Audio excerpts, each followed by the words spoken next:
साथियों, मैं BM Shah advocate आपको नमस्कार करता हूं। साथियों, मैं आज आपको ऐसा बात बताना चाहता हूं कि कोई भी अभियुक्त ट्रायल प्रारंभ होने से पहले भी डिस्चार्ज हो सकता है, आरोप मुक्त हो सकता है। यदि जिस न्यायालय में या सेशन न्यायालय में जो मामला या चालान प्रस्तुत किया गया है अभियुक्त के खिलाफ, उसमें आए हुए डॉक्यूमेंट्री साक्ष्य, मौखिक साक्ष्य को देखने के बाद न्यायालय यह पाता है कि अभियुक्त के विरुद्ध जो अपराध बनाए गए हैं वह तात्विक नहीं है, सही नहीं है या अवैधानिक रूप से लगाए गए हैं, तो न्यायालय CRPC की धारा 227 के तहत आवेदन देने पर उसे डिस्चार्ज कर सकता है।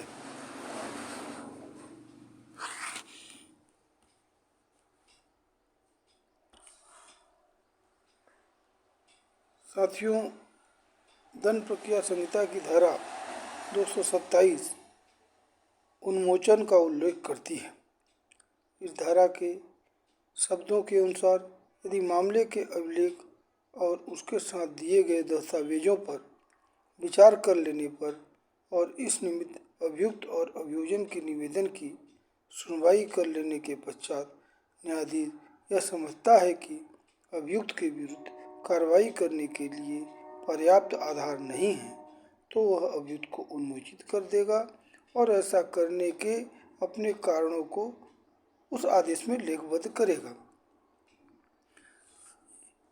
दंड प्रक्रिया संहिता की इस धारा के शब्दों के आकलन से यह ज्ञान होता है कि अभियुक्त विचारण के पूर्व ही उन्मोचित हो सकता है तथा ऐसा उन्मोचन न्यायालय पर निर्भर करता है। जब कभी अभियुक्त पर विचारण किया जाता है तो वह सत्र न्यायालय या मजिस्ट्रेट द्वारा किया जाता है। यह धारा 227 सत्र न्यायालय द्वारा विचारण किए जाने के संबंध में है। साथियों,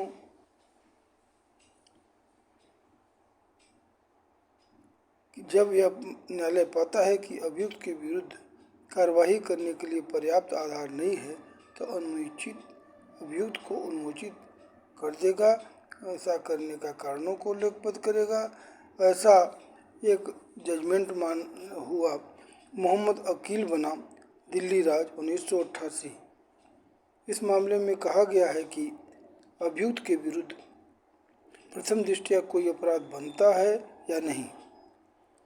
इस हेतु सत्र न्यायालय द्वारा केवल प्रथम सूचना रिपोर्ट या परिवाद यथास्थिति को ही विचार में नहीं लिया जाएगा, अपितु CRPC की धारा 161 जो पुलिस कथन होता है के अधीन रिकॉर्ड किए गए कथनों पर भी विचार किया जाएगा।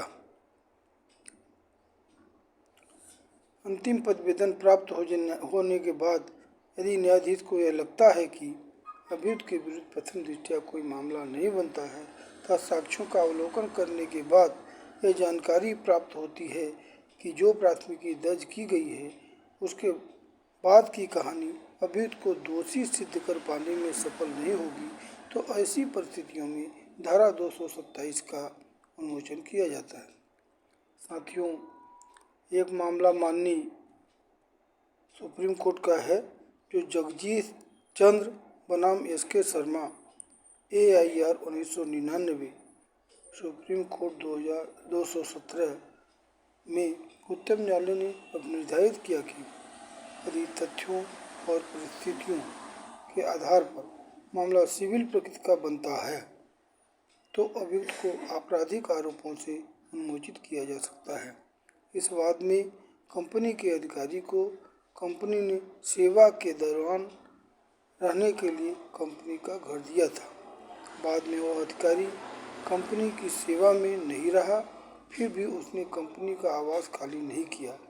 उसके विरुद्ध कंपनी अधिनियम 1956 की धारा 630 भारतीय दंड संहिता की धारा 406, 408 तथा 409 के अंतर्गत परिवाद प्रस्तुत किया गया।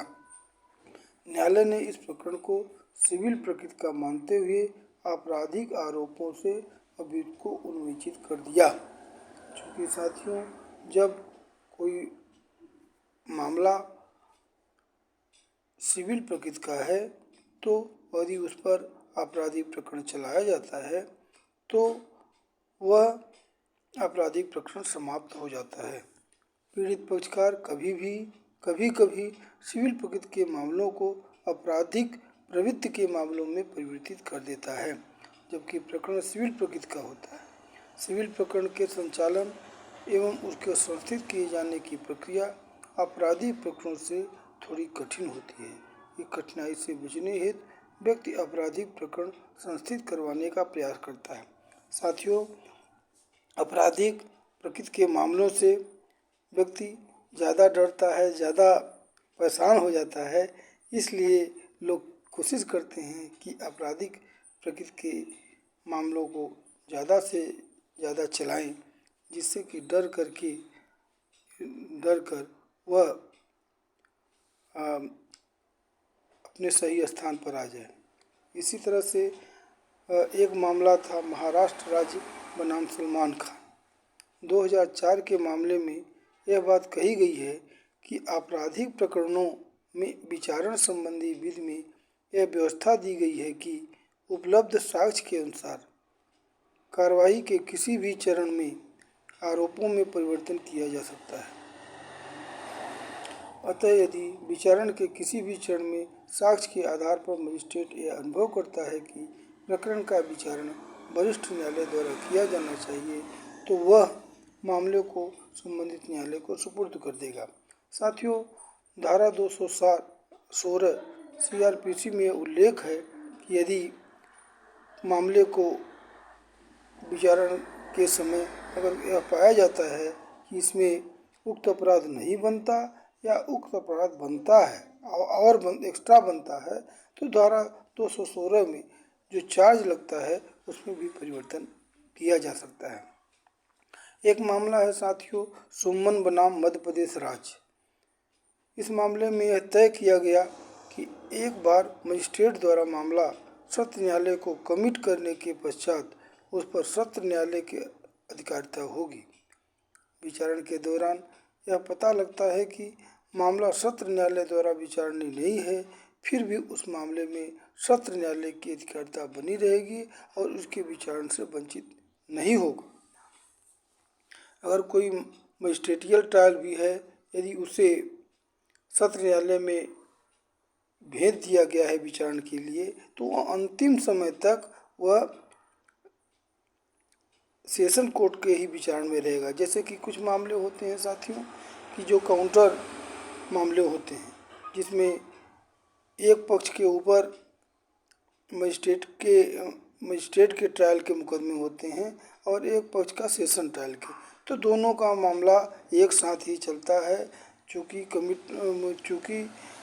काउंटर मामले हैं और वो तब तक चलेगा जब तक कि उसका निराकरण नहीं होता है, वो सेशन न्यायालय में ही चलेगा। इसी तरह से एक मामला है साथियों भारत संघ बनाम Praful Kumar AIR 1979 supreme court 366।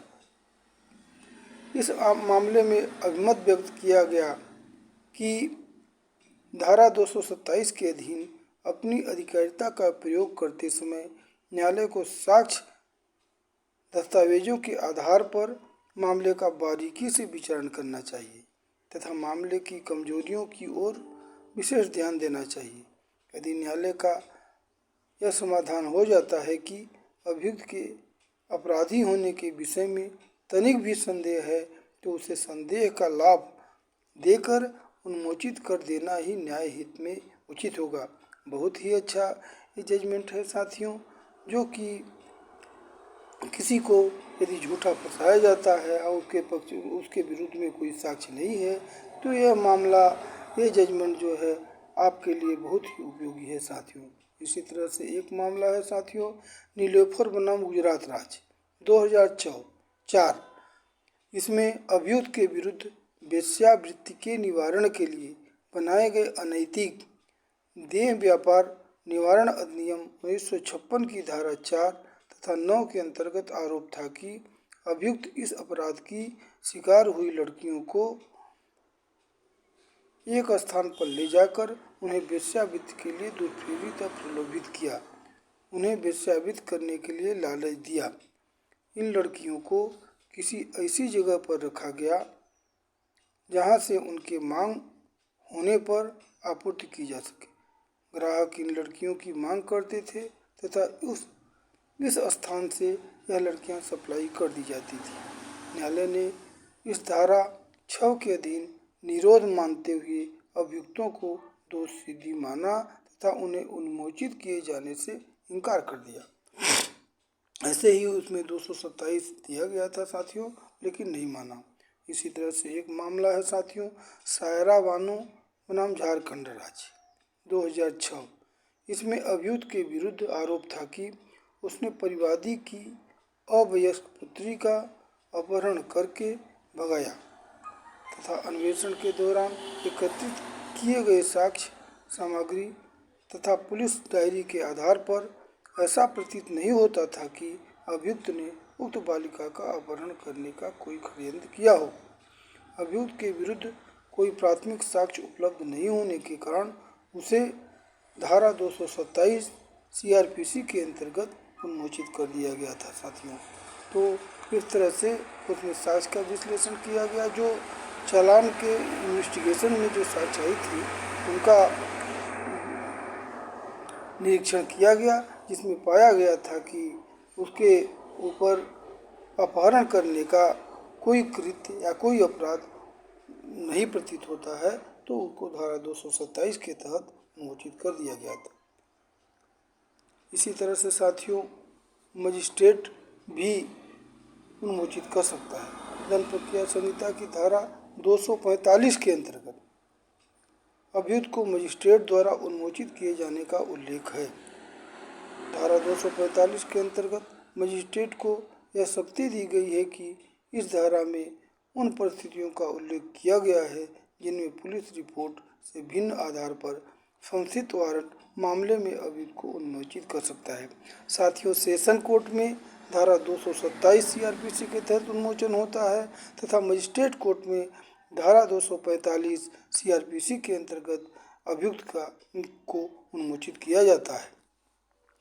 इस तरह से साथियों मजिस्ट्रेट को प्राप्त उन्मोचन करने की शक्ति के अंतर्गत अभियुक्त उस समय भी उन्मोचित हो सकता है जब उसका विचारण मजिस्ट्रेट के न्यायालय द्वारा किया जा रहा है।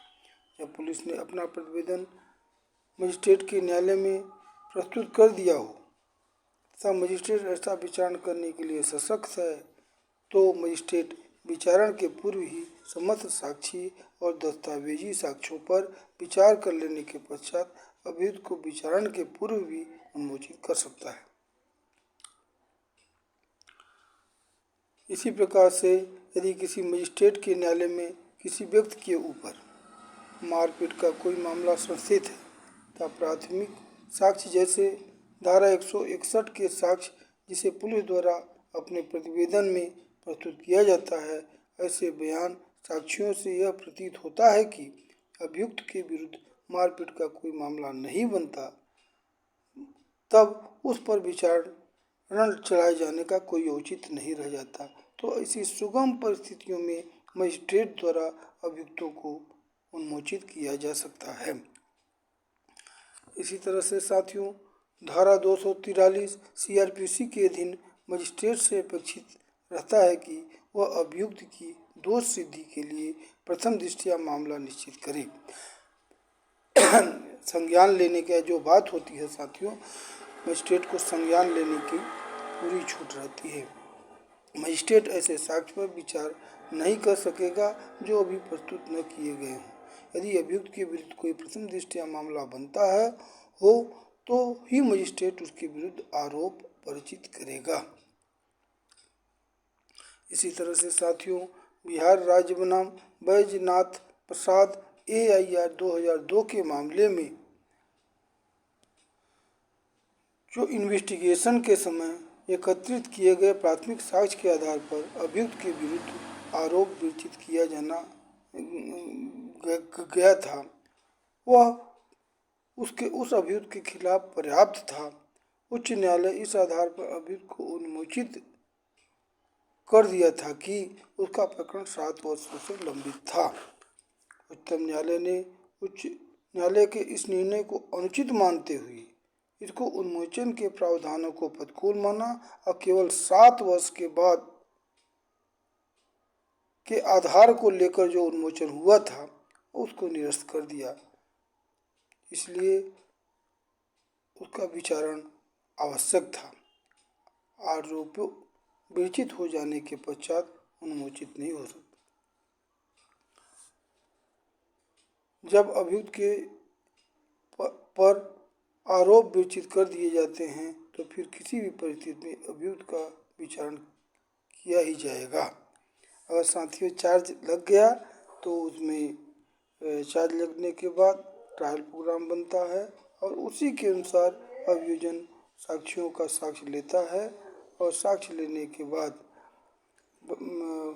313 का अभियुक्त कथन बनता है। फिर से यदि वो अपना बचाव साक्ष्य देना चाहता है तो बचाव साक्ष्य भी लिया जाता है और बचाव साक्ष्य लेने के बाद आर्गूमेंट होने के बाद